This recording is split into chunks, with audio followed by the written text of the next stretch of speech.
Saudação, meus queridos amigos inscritos no canal, professor Rodrigo Chaves quem fala. Queria agradecer o carinho da audiência e pedir a você também, se possível, o compartilhamento desse conteúdo. Pois bem, meus queridos, o tema que eu vou falar hoje é um tema da filosofia cristã, que é sobre os dons do Espírito Santo, ou mais propriamente o dom das línguas, né? Porque os dons do Espírito Santo são diversos. São Tomás de Aquino dizia que o Espírito de Deus, ou seja, o Espírito Santo, nos daria ou nos dá os dons naturais que estão envolvidos com diversas capacidades que nós temos, não só de raciocinar, de falar, de interpretar, e são dons naturais que são dados por Deus. Mesmo quando o homem peca, ele tem um dom natural de proceder a uma ação, né? E no arbítrio dele, que a sua má vontade está mal inclinada, ele comete um pecado. Porém, os dons do Espírito Santo, que são vários, né? Ciência, sabedoria, temor de Deus e outros mais, no início da sua vida, em persona, ou seja, o Espírito Santo veio por uma promessa do Cristo, que o seu Pai, ou seja, na sua substância, o Pai eterno, o verdadeiro Deus, o Eli, o Adonai, Javé, ele traria um outro paráclito, ou seja, um outro mediador, que santificaria o homem ao Cristo e, ao mesmo tempo, levaria o homem ao Pai. Então, a terceira pessoa da Santíssima Trindade, igual ao Pai, ao Filho em poder, em natureza, mas com uma pessoa distinta, é o Espírito Santo, que é representado numa pomba santa ou no fogo, uma língua de fogo. Então, o que seria o dom das línguas, gente? Vamos entender bem, ainda fazendo menção de homenagem ao meu primeiro diretor espiritual, o padre Pancrácio Dutra, que ele explicava isso para a gente no primeiro retiro, de uma forma muito bem ordenada. Então, eu trouxe aqui a Bíblia, minha Bíblia Ave Maria, antiga, essa Bíblia aqui me acompanha há mais de 20 anos. No Atos dos Apóstolos, capítulo 2, versículo de 1 a 4, fala muito bem que, chegado o dia de Pentecostes, estavam todos reunidos no mesmo lugar. De repente veio do céu um ruído como se soprasse um vento impetuoso e encheu toda a casa onde estavam sentados. Apareceu-lhes então uma espécie de línguas de fogo. É como dizia o padre Pancrácio, né? Você tinha o espírito invisível, mas tinha que ter algo a pegar, então nós pegamos a língua de fogo, né? Ou a pombinha, que é representativa do Espírito Santo. Apareceu-lhes uma espécie de língua de fogo, ficaram todos cheios do Espírito e começaram a falar em outras línguas, preste atenção nisso, conforme o Espírito Santo lhes concedia que falasse. Que outras línguas? A própria Escritura explica. Achavam-se então em Jerusalém, continuando no versículo 5, eu vou tentar pegar partes até o 13, que essa parte da Bíblia, ela representa o mistério, o terceiro mistério glorioso, que é a vinda do Sagrado Espírito Santo. Achavam-se então em Jerusalém judeus piedosos de todas as nações, todas, que há debaixo do céu. Ouvindo aquele ruído, reuniu-se muita gente, que foi um estrondo, né? Foi uma coisa extraordinária, tipo uma bomba. Profundamente impressionados, manifestavam a sua admiração. Não são porventura galileus todos esses que falam? Porque por mais que houvesse a língua hebreia, você tinha dialetos e você tinha várias linguagens que eram praticadas naquele tempo, especialmente o grego e o latim. Mas veja bem, não estamos todos ouvindo falar em nossa própria língua materna. Então a língua materna aqui, no caso, seria a língua original ou dialeto. Partos, medos, elamitas, os que habitam a Mesopotâmia, a Judéia, a Capadócia, o Ponto, a Ásia, até a língua asiática era ouvida. A Frígia, a Panfília, o Egito, o egípcio também era ouvido. Províncias da Líbia, próxima a Cirene, libanês. Peregrinos romanos, latim. Judeus prosélitos, cretenses de Creta, né? E árabes, ou seja, falava-se a língua árabe e ao mesmo tempo falava-se a língua grega. Ouvimos-los publicar em nossas línguas as maravilhas de Deus. Eu não sei se vocês conseguiram entender Muita gente lê o trecho muito desapercebido, mas naquele local, porque Jerusalém é a capital religiosa do mundo, ao menos era a capital religiosa, espiritual do mundo. Então havia ali pessoas de várias partes do planeta, da Ásia, da Creta, da Arábia, do Egito, e todos ouviam falar na sua própria língua.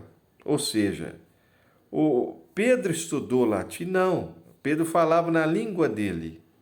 Só que ouviu ao mesmo tempo o egípcio, ouviu ao mesmo tempo o grego, ouviu ao mesmo tempo o romano, tudo na sua língua, mas uma linguagem perfeita. Tanto é que a escritura é muito clara. Ó. Cada um os ouvia falar na sua própria língua e, profundamente impressionados, manifestavam a sua admiração. Não são, porventura, galileus, ou seja, aquelas pessoas que têm um idioma um pouco mais rústico, falam o hebreu, né? O hebraico. E todos nós os ouvimos falar, cada um em nossa própria língua materna. Então, o dom das línguas do Espírito Santo, inicialmente, entenda bem, é um poder que Deus dá ao homem de falar no seu idioma, e aqui tem pessoas de vários idiomas, e cada um ouve na sua própria língua. É o que está na Escritura. Quase ninguém entende isso. O dom das línguas do Espírito Santo não é necessariamente uma linguagem que ninguém entende. Não é isso. Ou repetição silábica exagerada. O dom das línguas é cada um falando na sua língua. Aqui tem um chinês, tem um japonês, tem um americano, tem um grego, e todo mundo entende na sua língua perfeitamente. Ainda falava aqui, ó, estavam, pois, todos atônitos, sem saber o que pensar. Perguntavam uns aos outros, o que significam essas coisas? Outros, exatamente. Ouvimos-los publicar em nossa língua as maravilhas de Deus. Então, eles falavam coisas do louvor de Deus para todos eles, falando o seu próprio idioma, mas todo mundo entendia, cada um na sua língua. Esse é o dom do Espírito Santo. Inclusive, os jesuítas falavam antigamente que é o contrário da Torre de Babel. Na Torre de Babel, cada homem falava uma língua diferente e havia confusão. A igreja une com o espírito da igreja, que é o Espírito Santo. Então, cada um falando em seu idioma, um fala em português, aí entende o argentino, entende o americano, entende o francês, entende o alemão. Todo mundo entende na sua língua, só que eu, como tenho o Espírito Santo, eu falo na minha própria língua. Né? Esse é o dom do Espírito. Certa vez, Padre Pio também encontrou com alguns americanos, na época, americanos que iam bombardear San Giovanni Rotondo, me parece, e aí apareceu um frade no céu, eles reconheceram que era o Padre Pio depois e foram visitá-lo, e realmente ele concordou e falou que era ele mesmo que não deixaria bombardear a sua cidade. Só que uma coisa interessante, eles saíram da visita com o Padre Pio e falavam assim, nunca vimos uma pessoa falou inglês tão bem. E Padre Pio não tinha estudado inglês. Padre Pio falou italiano. Só que eles entendiam cada um na sua língua. Isso é o Espírito Santo. Padre Pio era cheio do Espírito Santo. Então, o dom das línguas, gente, originalmente é isto. O Espírito Santo vai unir na igreja todas as nações e em todos os idiomas você tem na mesmo dom do Espírito. A pessoa fala uma língua e todos entendem no seu idioma. Contrário da Torre de Babel. Impressionante dizer que muitos papas, como Pio XII, tinham esse dom do Espírito Santo, apesar que ele era poliglota, mas ele falava numa fluência sem nenhum papel, com os braços abertos, como se houvesse uma infusão do Espírito Santo, uma oração no momento que ele falasse. Falava, veja que o Espírito Santo é Deus igual o Pai ao Filho. Então, todas as capacidades divinas podem ser dadas por ele. E também São João Paulo II tinha esse poder, apesar que ele era poliglota, mas ele falava, lia também um pouco, falava muito mais idiomas, parece que quase 20 idiomas, e ele tinha essa capacidade também de uma fluência, mesmo um raciocínio muito grande. Por mais que seja natural, você tem o poder do Espírito nesse ponto. Mas veja bem, São Paulo, na primeira carta aos Coríntios, no capítulo 14, ele comentava sobre a questão de uma outra linguagem, né? ou seja, na realidade uma língua que seria a chamada língua dos anjos. Vamos entender isso aí. Que ele falava sobre o dom das línguas, no capítulo 14, e entrava, por exemplo, numa língua que é a língua dos anjos. Isso é também um dom do Espírito Santo? Vamos dizer que seja, ou seja, uma linguagem diferente. Não é o dom do Espírito Santo quando vieram os apóstolos. É um dom também do Espírito Santo, só que não é a mesma coisa do evento de Pentecostes.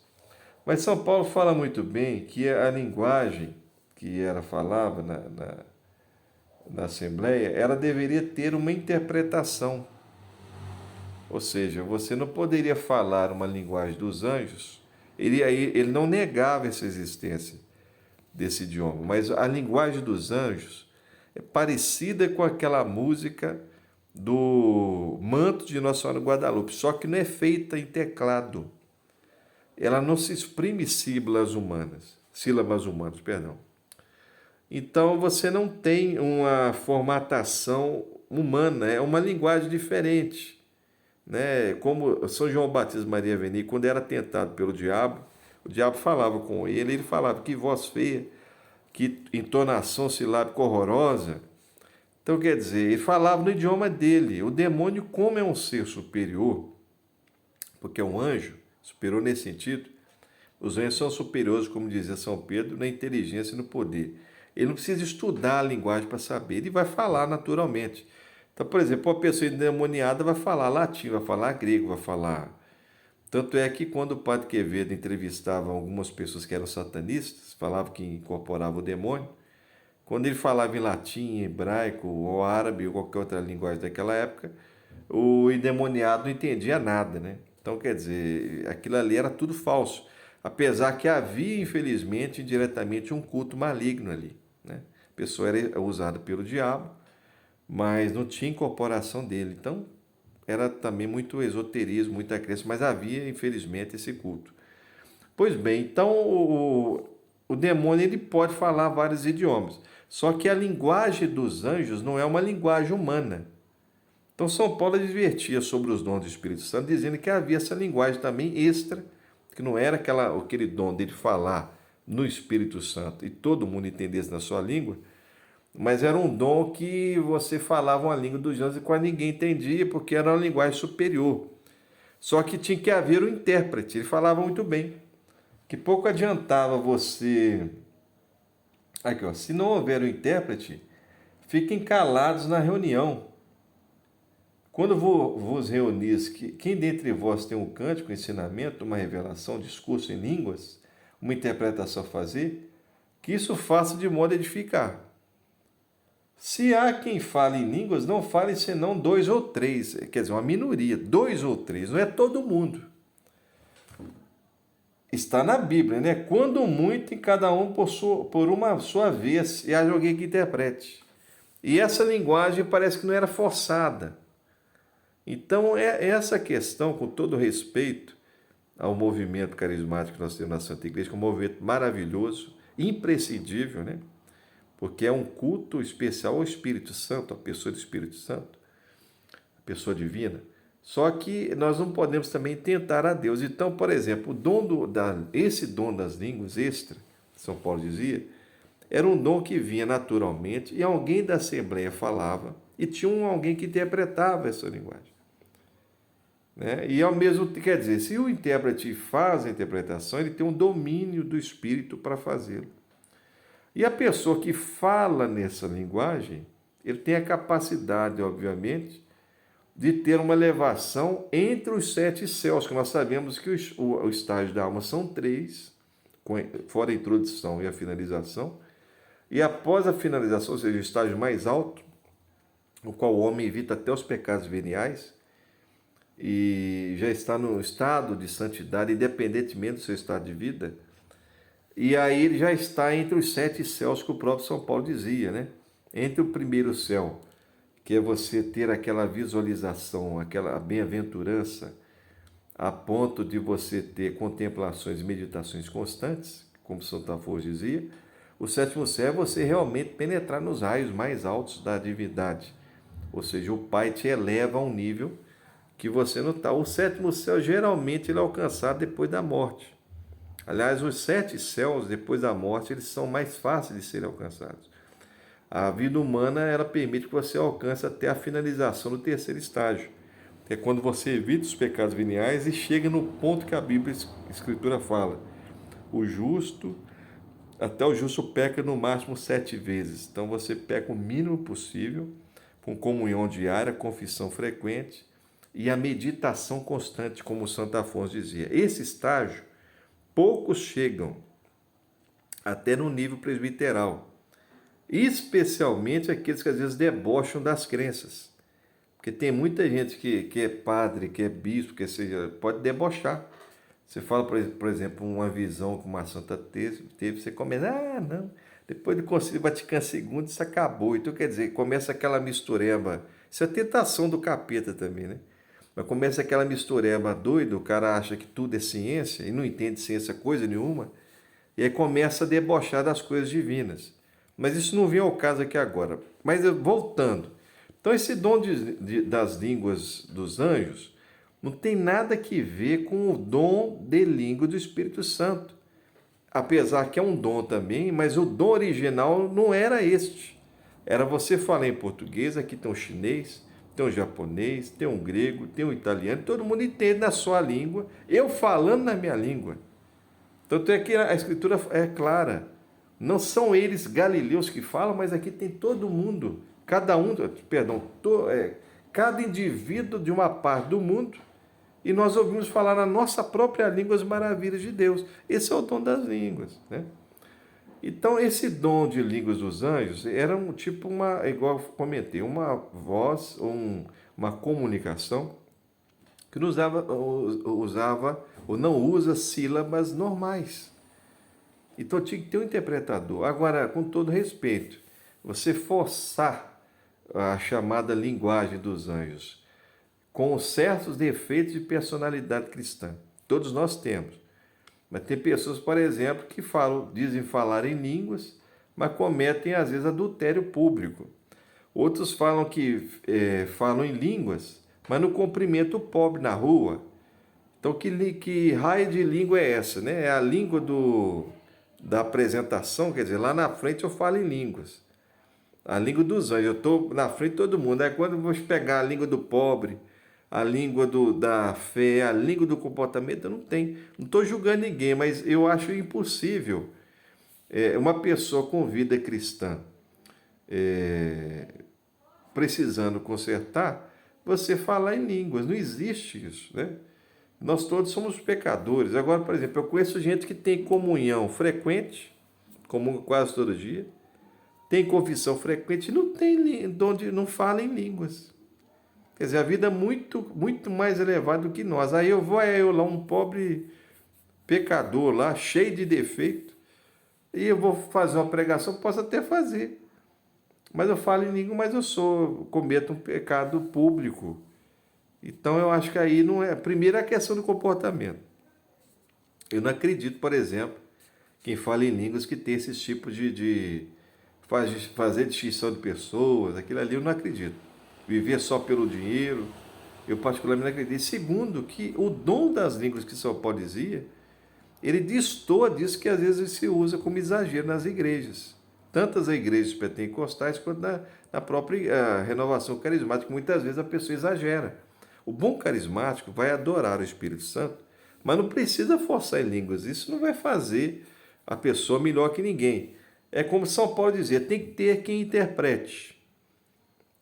E tem que ter E a forma que falava, pelo que ele comentou, era pouca gente que tinha esse dom. E, lógico, tinha um interpretador. Então ele falava 2 ou 3, ele dava um número. Se tem 2 ou 3 que falam, teria 1 ou 2 que interpretavam. Então, numa assembleia aí de 1000 pessoas, era a minoria. Agora, o que eu vejo, por exemplo, quando há reuniões, é quando todo mundo fala em línguas. Mas você vê que muitas vezes a coisa destoa, tanto no comportamento, né? Porque eu acho que uma pessoa que não tem a comunhão frequente, a confissão frequente, e às vezes tem uma vida um pouquinho a ser consertada e vai falar em línguas, né? Todo mundo tem defeito. Agora, eu acho que isso não faz você melhor que ninguém. Isso também não é sinal de vida cristã. E esse tipo de linguagem que eles falam que é dom de línguas é falsa.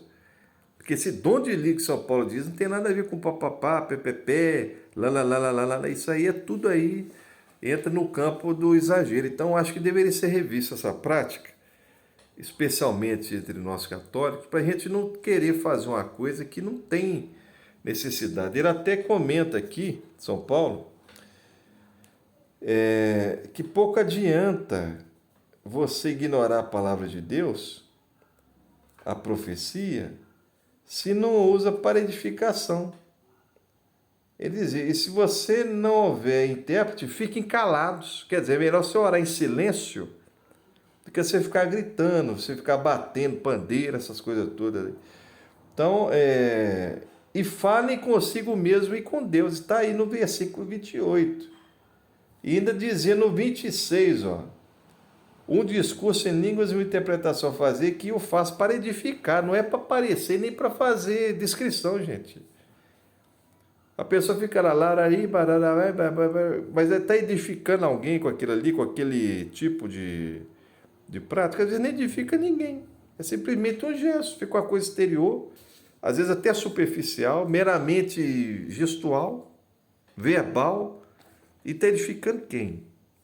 Então é uma coisa que nós temos que tomar cuidado, gente, porque você tem a prática exterior, a prática interior. Prática exterior é a piedade no silêncio interior que você faz, mas especialmente o comportamento cristão. Se eu vivi em pecado mortal, eu não quero viver mais, eu larguei a porcariada, vivo uma vida santa.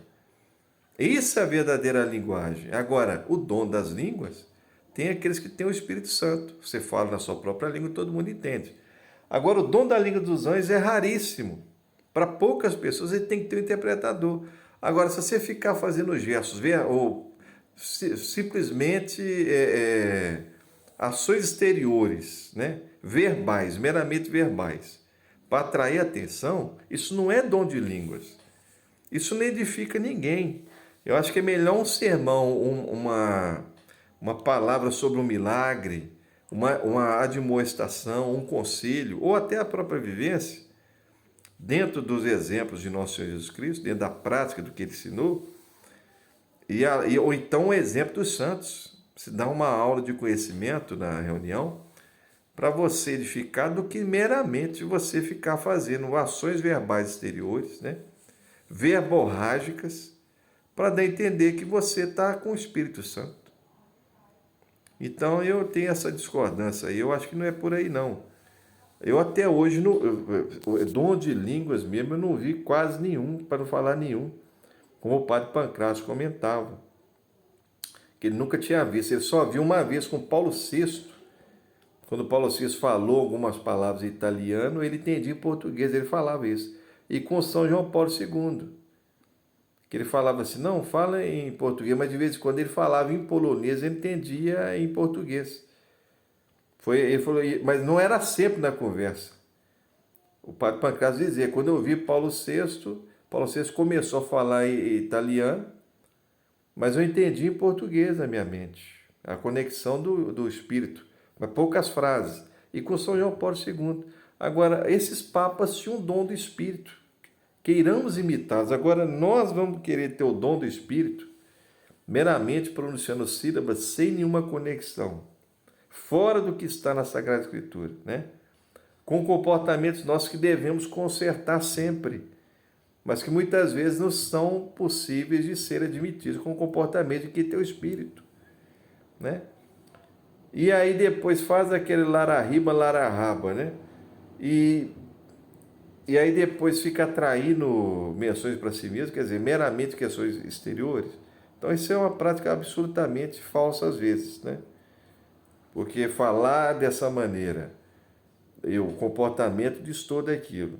E falar meramente por falar, sem interpretação nenhuma. E não é também a linguagem dos anjos, porque se fosse linguagem, era uma minoria que teria que ter um interpretador.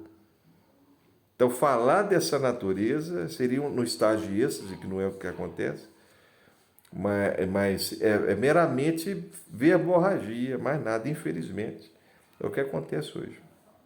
Só para esclarecer, e fica a nossa homenagem aí ao Padre Pancrácio Dutra. Um abraço para todos vocês. Peço desculpas, né, pela seriedade, pela franqueza, mas, todavia, era fundamental que se emergesse esses termos aí para esclarecimento da filosofia cristã. Forte abraço.